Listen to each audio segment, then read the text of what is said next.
howled through the desolate trees as I stared at the imposing structure before us. The old abandoned asylum, known as St. Agnes Asylum, stood like a sinister sentinel, its crumbling walls and broken windows giving an eerie and foreboding vibe. I gulped nervously, trying to ignore the knot of dread in my stomach. Why did I agree to come here? The rumors of it being haunted had spread like wildfire, and as the teacher leading this ill-fated field trip, I couldn't back down now. Behind me, a group of high school students chattered nervously, their eyes wide with both excitement and fear. I was supposed to be the responsible adult here, but I couldn't shake the feeling that something was terribly wrong. Still, I put on a brave face, trying to suppress my own anxieties. "All right, listen up," I said, trying to sound confident. "Remember, this is a historical site, so be careful not to disturb anything. Stay close and don't wander off on your own."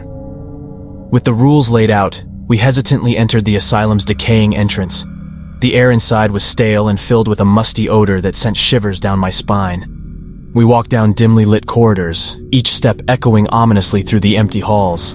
Cobwebs clung to the walls like macabre decorations, and the floors creaked under our weight. The students' nervous laughter seemed to be swallowed by the oppressive atmosphere.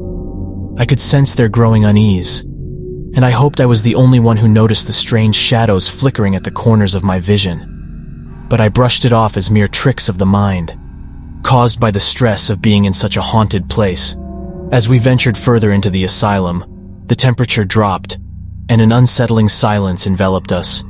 Our footsteps became hesitant, almost synchronized, as if we were trying not to wake something sleeping within the walls.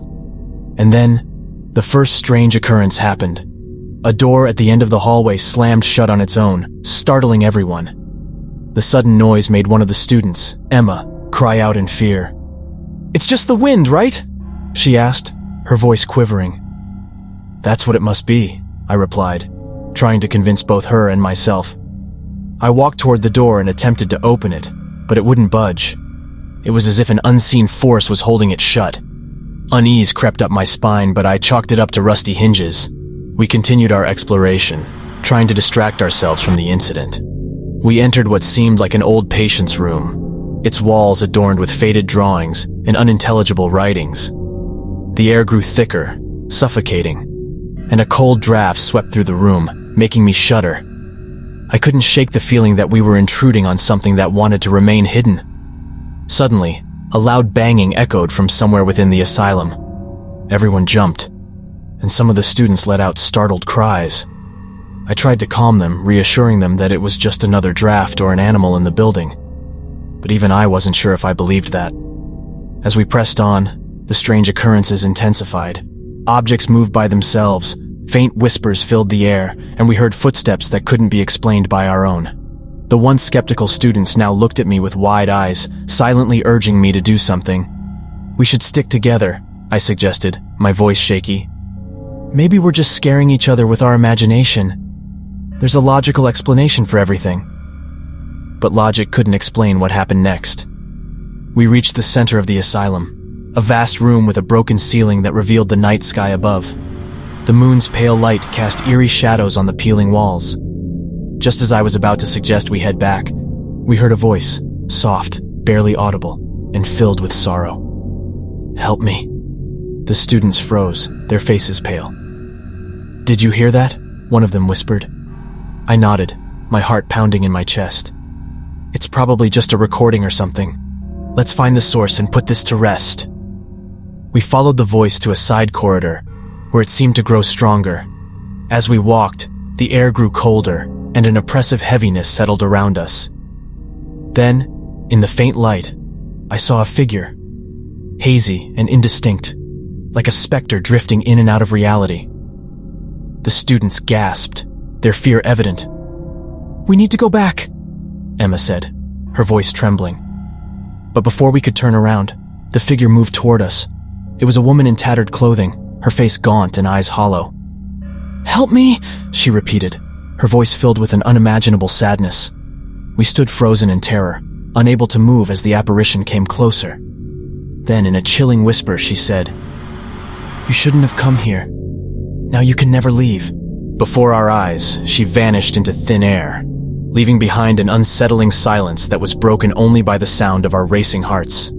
With newfound determination, I urged the group to leave, but as we retraced our steps, we found ourselves trapped.